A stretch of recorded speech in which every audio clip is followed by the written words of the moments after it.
Hos Sejer Landinspektør... Nej, det vil ikke noget om. Sejer Landinspektør er et lille, hyggeligt firma i Horsens.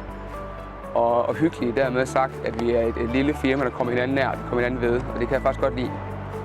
Vi er pt. Jeg tror, vi er 12 i det hele med kort- og landmåler og landinspektører og matrikelteknikere og hvad vi ellers er, bogholder og ting og sager i firmaet.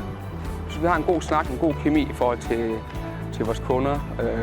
Vi har et tæt sammenhold med vores kunder også. Vi snakker meget sammen i forhold til, hvad vi gør og hvornår vi gør. Vores opgaver svinger meget fra de mindre tilbygninger ved et almindeligt villahus.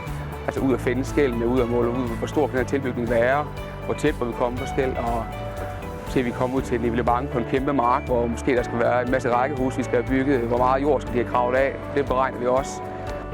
Så er der de her kæmpe byggerier, som vi er på lige pt., hvor vi går og sætter af de store højhus. Vi har været med til at bygge store FTZ ude ved Aarhus på Fyn også. Kæmpe byggeri. Det spændende ved at være det her, det er den her blandede hverdag, hvor du egentlig... En blandet hverdag, hvor du hele tiden er med. Du er ude i marken, du er hjemme på kontoret, sender ting afsted til de forskellige bygherrer, der står og skal bruge det nu her også. Det er en travl hverdag, men det er også det, der gør det spændende.